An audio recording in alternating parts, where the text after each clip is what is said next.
Hi guys, welcome to this short tutorial. It's on favicons and titles for your HTML pages. Alright, so we haven't actually looked at title yet. It's really simple.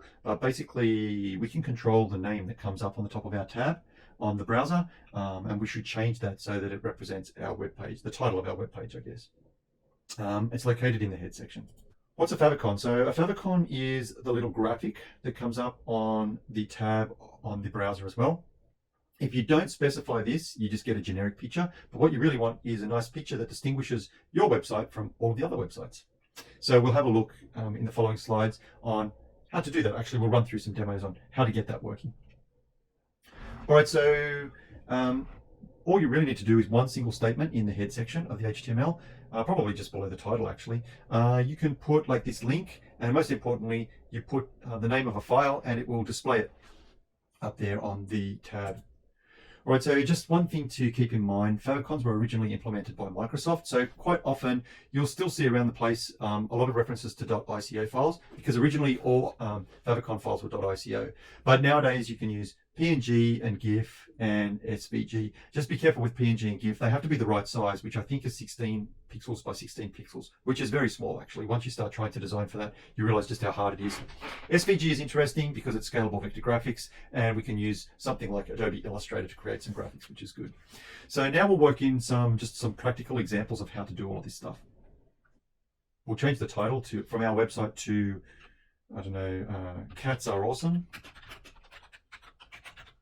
Okay, and we save that and we send it to live. You can't see the whole thing, but if you hover over it, you can see that it says cats are awesome, right? So we've just set the title for the web page, which is cool. The next thing we want to do is we want to have a look at this statement below, which is setting up our favicon. Now, the first question is, how do we get a favicon? Lots of different ways. There's a lot of interesting websites. I've got a couple here. So favicon.cc and favicon.io. Favicon.cc, just trying to remember what it does. Okay, it gives you a grid, and literally you can draw in your own favicon. Now this looks easy, but it is not actually. To draw a nice favicon, it's actually really hard. But it may be an interesting option. And you can see your favicon actually being built, right? And then when you're finished, you can download.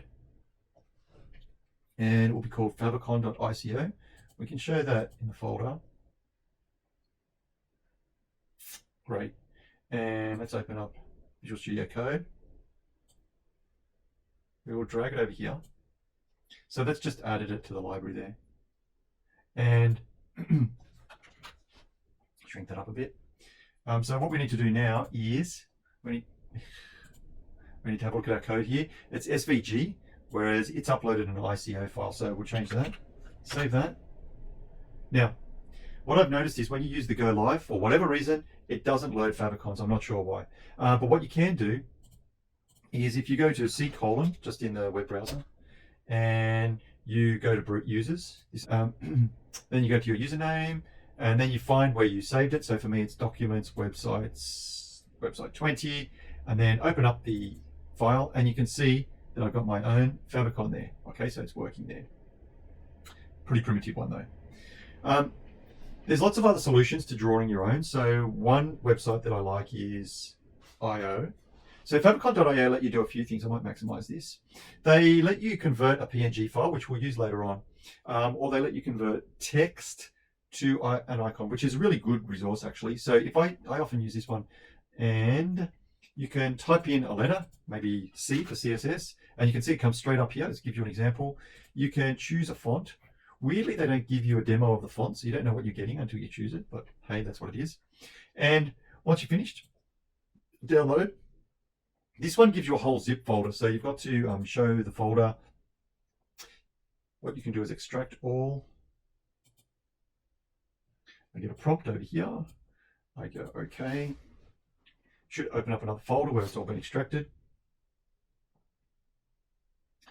And so it's giving me a whole bunch of files this time. So it's given them to me in all different sorts of sizes. So you can use these for like Android tablets and Apple Touch and stuff like that. We're just using the ICO file, okay? So we will go back in here. We will drag this across. Oops. Should say, do we want to overwrite? We'll say yes. So we can go here, we update, and it should give us the new icon, which it does, right? It's put the C for CSS in there. Pardon me. Another good one is Canva. So, how I got Canva here at all? I put C on all of them. Canva. Okay, so what you can do is create your own design and create a custom size, make it 48 by 48, which is unfortunately the small size that you can do. And when you do that, I created one in like about, I don't know, not very long at all. I created this one, for example, and just open it up. Now, unfortunately, you can't load this directly because the size of it's too big to open up. So what you need to do is you need to download it. Download. It comes in as a PNG. So now we go back to favicon.io. And this time we're using the convert PNG to ICO. So we can drop that in there.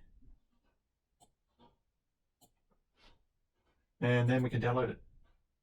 And so once again, this has given us a folder. So we can show in folder, unzip all or extract all. I get my little prompt again, I extract.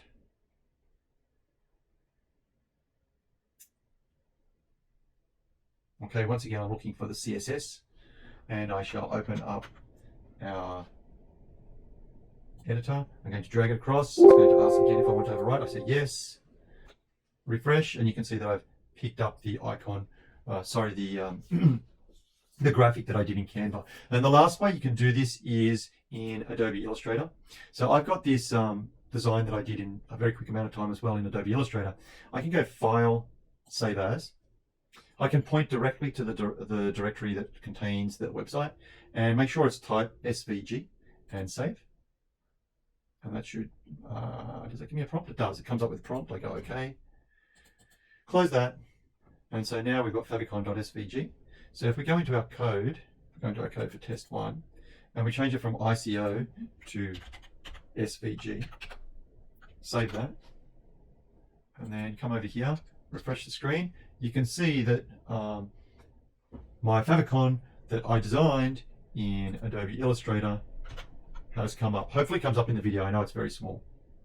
And so that's all you really need to know about favicons and titles. Remember, please remember, because it cost me some time as well, remember that the Go Live doesn't support the favicon, or it does sometimes. It actually does pop up sometimes, but not reliably. So you have to go in and manually browse the file. Hope you enjoyed the video. Hope it was some use to you. Go design some awesome favicons.